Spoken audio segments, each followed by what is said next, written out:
수업을 시작하겠습니다. 자, 저번 시간에 우리 환경 호르몬에 대해서 한번 봤었죠. 자, 환경 호르몬에 대해서 인체에 유해한 거 그리고 동식물에 대해서 우리가 여러 가지 악영향을 주고 환경에서도 많은 영향을 미친다. 특히 인간에게는 어떤 영향을 준다고 했었나요? 아주 치명적으로 생식작용이나 이런 호르몬의 유사한 작용을 통해서 항상성을 유지할 수 없고 인간 체내에 여러 가지 바이오 리듬을 깨는, 그리고 다음 세대까지 또는 그 다음에 다음 세대까지 전시킬 수 있는 아주 안 좋은 영향을 준다고 한번 다른 그 최강 강의라고 EBS에서 나온 건데 그걸 제가 참고로 한번 보여드렸어요. 그럼 요거랑 조금 유사한 부분을 좀 해보고 우리가 오늘은 그럼 실제로 우리가 환경 분야에서 이런 위해성이나 이런 독성 평가를 어떻게 하는지 한번 알아볼게요. 위해성, 위해성 요 차이가 있습니다. 유해성이라고 하면 우리가 해자드죠. 해자더스, 해자드. 그리고 위해성이라고 하는 건 리스크입니다. 그죠? 우리가 리스크가 있네? 이런 거 있잖아요. 이런 게 위해성을 우리가 이야기하는 거예요. 일반적으로. 그래서 이 유해성과 위해성, 해자드와 리스크의 차이점을 보면은 그림만 보면 좀 쉽게 알 수 있습니다. 뱀이 있어요. 그리고 뱀과 사람이 함께 있습니다. 이거는 이 뱀 같은 경우는 굉장히 유해한 생물이에요. 하지만 뱀이 혼자서 어떤 케이지 안에 이렇게 들어가 있습니다. 케이지 안에 있고 아이고, 네, 죄송합니다. 자물쇠를 채워놓은 케이지 안에 이렇게 있는데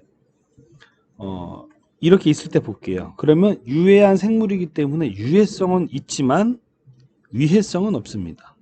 즉 뭐냐면 이 유해한 물질이 인간에게 또는 다른 동식물에게 접촉과 만날 기회가 생겨가지고 위해한 작용을 일으켜야 되거든요. 근데 그러질 않는 거죠. 그죠? 지금 같은 경우는 뱀이 있고 유해한 뱀이 있고 사람이 있습니다. 만났어요, 둘이. 만나게 되니까 이런 유해한 물질이 사람에게 위해성을 줄 수 있다는 겁니다. 그죠?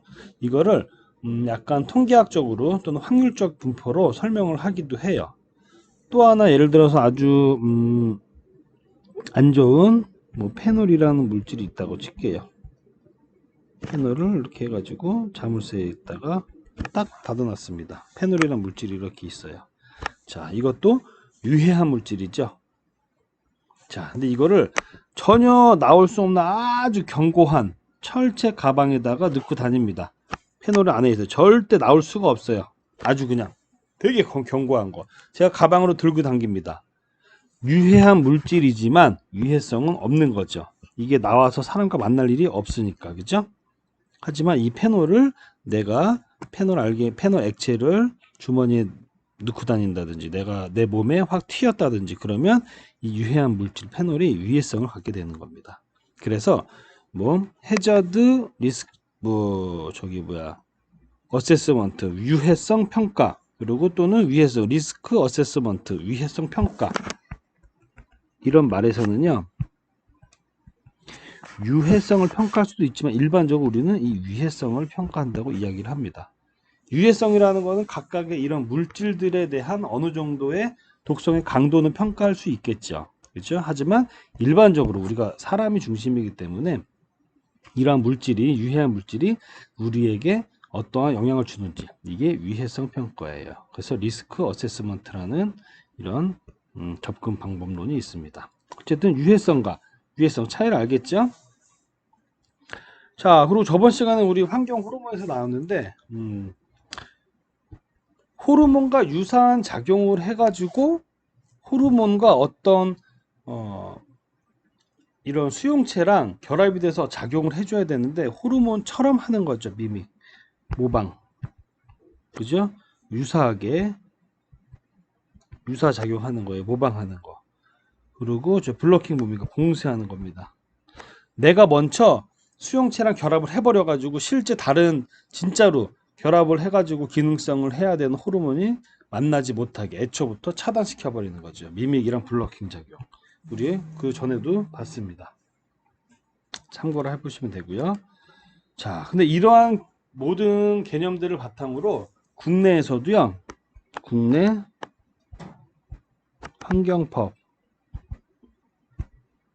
환경법에서도요, 생태 독성이라는 제도가 있어요.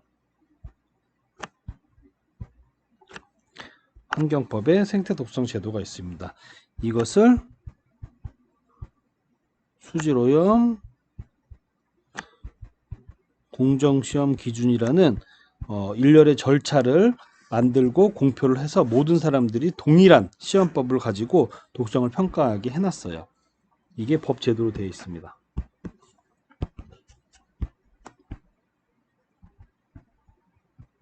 법 제도로 되어 있어요. 자, 그러면 우리나라에서 실제로 독성 평가를 어떻게 했는지에 대해서 한번 간단히 볼게요. 자, 이 세 가지 개념이 있습니다. WET, TIE, TRE 개념이 있어요. 우리가 독성을 평가한다는 건 뭔가요, 여러분? 독성을 평가해가지고 단순히 여기 독성이 뭐 10이네, 독성이 20이네 이렇게 이야기할 수도 있지만 나아가서는 독성이 10 정도 있으니까 어떻게 해서 10이 나왔고 이거를 어떻게 제거를 시켜야겠다. 그래서 나중에 또 우리가 사후 모니터링을 해봐서 독성이 많이 줄었구나 라고까지 해야 된다. 자, 요까지 하는 게 우리의 독성 측정의 목적입니다. 단순히 수치만 궁금해서 하는 건 아니에요. 그래서 WET, Whole Effluent Toxicity입니다. 통합 독성. 홀이 전체라는 뜻이죠. 자, 전체 독성이에요. 즉 A부터 Z까지 물질이 물 속에 이용되어 있습니다. 근데 우리는 이 물을 평가하는 거예요. 물을. 자, 그러면 독성이 나왔는데 A부터 Z까지 어떤 물질에 의해서 독성이 나왔는지는 알 수 없는 거예요. 따지면 A부터 Z까지의 모든 독성의 합이라고 생각할 수도 있겠죠. 그래서 통합 독성이 이게 지금 법입니다. 법으로 해서 이 통합 독성이 몇 이하, 뭐 A 이하 이렇게 나와야 된다. 수치를 정해주고 있어요. 그 독성값을 TU라고 하는데 TU를 뭐 이거는 참고로만 알고 계세요. 뭐 2 이하, 1 이하 이렇게 기준이 있습니다. 어쨌든 이런 통합 독성의 개념을 알고 계셔야 되고 요거까지는 아실 필요가 없습니다. 이렇게 모든 독성을 구분하지 않고 통합적으로 재는 게 통합 독성이고 이게 법으로 되어 있어요. 왜냐하면 분석하는 걸 너무 복잡하게 하면 우리가 법을 체계를 집행하는데 어렵잖아요. 그래서 굉장히 간략하게 한 겁니다. 자, 그 다음 독성이 나왔습니다. 어느 독성이 나왔어요. 그러면 나오면은 어떻게 해야 돼요? 무엇인지 알아낸 다음 제거해야겠죠. 그게 TIE예요. Toxicity Identification Evaluation. 이게 독성 원인 물질 뭐 탐색 또는 평가 또는 동정. 아이덴티피케이션이 좀 동정하는 거잖아요. 뭔지 찾아내는 거. 자, 이러한 여러 가지 단어로 사용이 됩니다. 독성이 나오면 TI이라는 걸 사용해 가지고 이 방법을 사용해서 독성을 찾고요. 그럼 A라는부터 Z부 중에 C라는 물질의 독성이 나왔습니다. 그럼 이 C를 TRE 해줘야 돼요. Reduction Evaluation. 독성 저감 평가를 해주는 겁니다. 이 C를 제거해 주는 거예요. 마지막 목적이. 그래서 독성이 없어지게끔 하는 이런 과정입니다. WET, TI, TRE 관계 이 약자까지 꼭 기억해 주십시오. 내용들은 솔직히 잘 모르더라도 이게 어떤 뜻인지 어떤 개념인지 간단하게 전체를 다 한 다음에 독성이 있으면 무엇인지 찾아서 마지막에 제거해 준다. 이 정도 개념까지 아시면 될 겁니다. 그래서 여기에는 이런 제도가 왜 도입이 되는지에 대해서 간단하게 나온 거거든요. 한번 간단히 읽어볼게요, 여러분. 다양한 업종의 산업체에서 사용하는 물질 중 인체 및 생태에 영향을 미치는 여러 가지 유해화학 물질의 종류 및 양이 증가함에 따라가 중요합니다. 배출원의 유해화학 물질 농도 및 독성을 저감시킬 필요성이 증대하고 있다. 자, 우리나라는 그동안 BOD 이게 생물학적 산소 요구량인데요. 그냥 어떤 측정 항목이라고만 알고 계시면 돼요. 우리나라는 그동안 BOD 등과 같은 일반 수질 지표로 방류수를 관리하여 왔으나, 방류수라는 건 산업체에서 나오는 방류수입니다. 기준을 만족시키는 산업폐수에서도 송사리, 물벼룩 등 수소생물이 죽는 경우가 빈번하게 발생할 수 있다고 보고된다. 그래서 이런 제도가 필요하다. 자, 뭐냐면 여러분, 어떤 공장이 있습니다. 공장에서 사용한 물을 처리해 가지고 강으로 방류했어요. 근데 공장에서 처리해서 내보낼 때 A부터 Z까지를 검사해서 배출하게 되어 있습니다. 그 얘기는 A부터 Z까지 처리를 깨끗이 한다는 거죠. 그래서 기준을 만족하면 강으로 방류하는 건데, 모든 기준이 합격이에요. 합격, 깨끗하다는 겁니다. 이 얘기는 깨끗하다, 그죠? 자, 깨끗했어요. 그런데 깨끗했는데 어떻게 됐어요, 여러분? 수소 생물들이 죽는 경우가 빈번하게 발생한다. 법으로 제어할 수 있는 모든 제도를 다 동원을 해가지고 검사를 해서 깨끗하다고 나왔는데 물벼룩이나 이런 생물들이 죽는 거예요, 물속에서. 그 얘기는 A부터 Z 이외에 다른 물질들이 뭔가 있다는 거죠. 왜 있을까요? 여러 가지 유해한 물질 종류의 양이 계속 증가하기 때문에 우리가 알지 못하는 게 엄청 많다는 겁니다. 알 수 없는 물질들이. 자, 그래서 나머지 모든 A부터 Z 이외에 모든 거를 다 하나하나 체크할 수 없으니까 그 외에 통합적으로 독성이 있는지 없는지만 보자. 독성이 없으면은 오케이고, 독성이 있으면 뭔지 좀 찾아보자. 이 제도입니다. 그래서 모든 걸 다 한다는 개념을 아까 WET라는 개념이 여기서도 같이 이어질 수 있는 거예요. 자, 그래서 이런 제도가 2008년에 발효가 돼가지고 2011년부터 우리나라에 본격 시행이 되었습니다. 그리고 이런 제도들은 유럽, 미주, 아시아에서는 한국만 법을 가지고 있어요. 여러 나라에서는 지금 독성들을 모니터링을 하고 독성이 있는지 없는지 이거를 국민들한테 실시간으로 보도를 해주고 있습니다. 우리만 하고 있다는 게 아니라는 걸 보여드리는 겁니다. 자, 그리고 보면은 생물들을 보는데 우리나라는 물벼룩을 하거든요.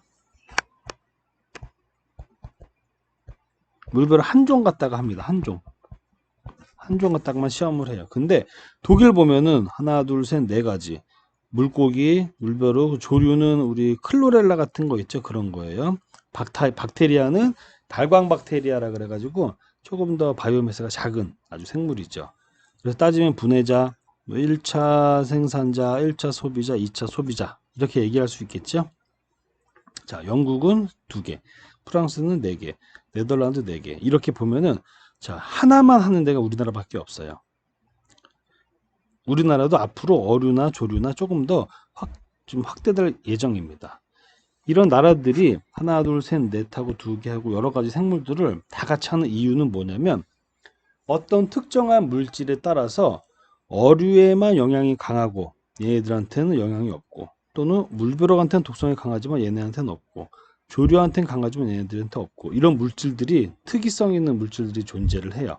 그래서 그런 물질들에 의해서 우리가 좀 판단하는데 어려움을 없애기 위해서 여러 가지 생물을 영양 단계마다 여러 가지 생물의 독성을 한 번에 평가한 다음에 종합적인 독성 수치를 계산하게 됩니다. 자, 그래서 이런 4가지 생물들을 기본적으로 여러 가지를 한 번에 한다는 거 알고 계시면 될 거예요. 그리고 이런 관리 제도를 보면 우리가 물리화학적 분석과 바이오세이, 생물 검정이라는 건데 생물 갖다 독성 평가를 한다고 생각하시면 돼요.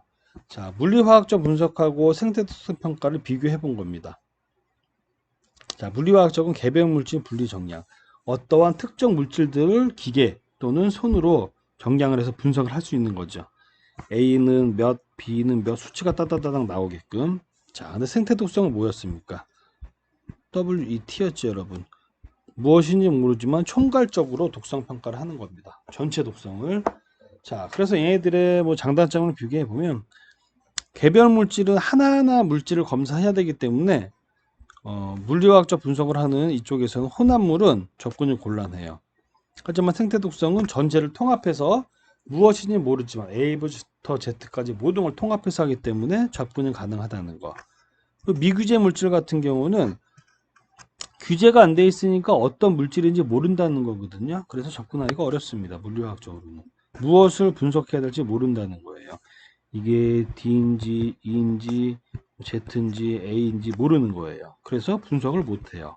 하지만 미규제 물질, 모르는 물질이더라도 독성 평가에서는 생물이 죽으면 일단 영향이 있고 안 죽으면 영향이 없다. 그 정도까지만 알 수 있는 거기 때문에 접근이 가능하다는 겁니다.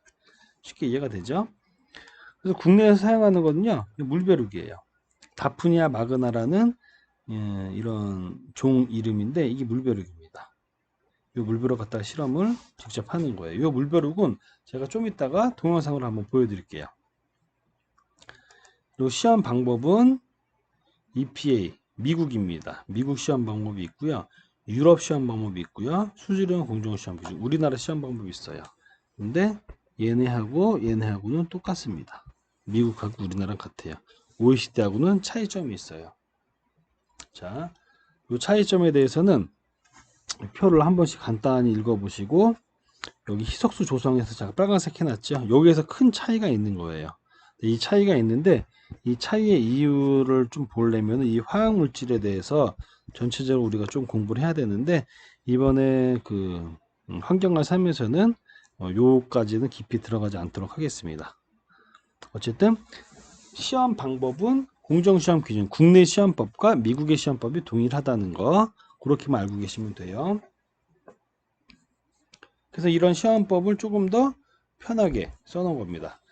자, 시험 생물은 아까 얘기했던 다프니아 마그나. 생물 영역은 태어난 지 24시간 미만의 아주 갓 태어난 새끼를 사용합니다. 왜냐하면 독성에 대해서 아주 민감하게 작용을 해야 되거든요. 그래서 세상을 살면서 뭔가 오염물질도 겪고 안 좋은 환경에서도 극복을 한 이런 건강한 개체보다 훨씬 더 민감한 아주 태어난 지 얼마 안 된 새끼를 사용을 해요. 노출 시간은 하루 또는 이틀을 봅니다. 그리고 반복은 4번을 해요. 이거는 신뢰성 때문에 신뢰성을 높이기 위해서 2번 하는 것보다 3번 하고 3번 하는 것보다 4번 하고 하는 걸 평균 낼 거거든요. 많이 하면 많이 할수록 신뢰도가 높아지겠죠. 자, 그리고 희석비는 100%, 50, 25, 12.6 6.5 요거를 계속 반반씩 오염물질을 100%잖아요. 원액에서 반반씩 희석을 해가지고 하나, 둘, 셋, 넷, 5개 농도를 분석을 하는 겁니다. 여기에서는 다 죽고 살고 뭐 이런 경우들이 있을 거거든요. 오염물질이 100%가 있을 땐 다 죽었다가 50%가 있는데도 다 죽었어요. 근데 25%가 있는데 어느 정도 살았어요. 12.5에서는 전체가 다 살고 6.5에서는 전체가 다 살았습니다. 이런 관계성들을 보면서 우리가 통계 분석을 해요. 그래서 어떤 수치를 찾아내게 됩니다. 자, 독성값이랑 요거는 우리가 따로 안 봐도 되고요. 자, 표준 독성 물질이라고 있어요. 이게 중크롬산 칼륨인데요. 중크롬산 칼륨. 자, 이게 매우 중요합니다. K2CR2O7. 이 중요한 이유는 우리가 생물을 가지고 뭔가를 평가하잖아요. 그럼 그 생물이 어느 정도 일정한 독성의 양에 정확하게 반응한다라는 우리의 확신이 필요합니다. 그래서 독성이 일정한 범위로 나올 수 있는 이 화합물질 하나를 선택을 해서 이 물질 갖다가 생물을 넣었을 때는 반드시 어느 정도의 정해진 값입니다. 정해진 어느 정도의 독성 값을 나타내게끔 되어야 돼요. 그게 벗어나면은 생물이 약하거나 너무 약하거나 너무 강하거나 이렇게 된 겁니다. 자, 이거 시간 관계상 다음 동영상 바로 넘어갈게요.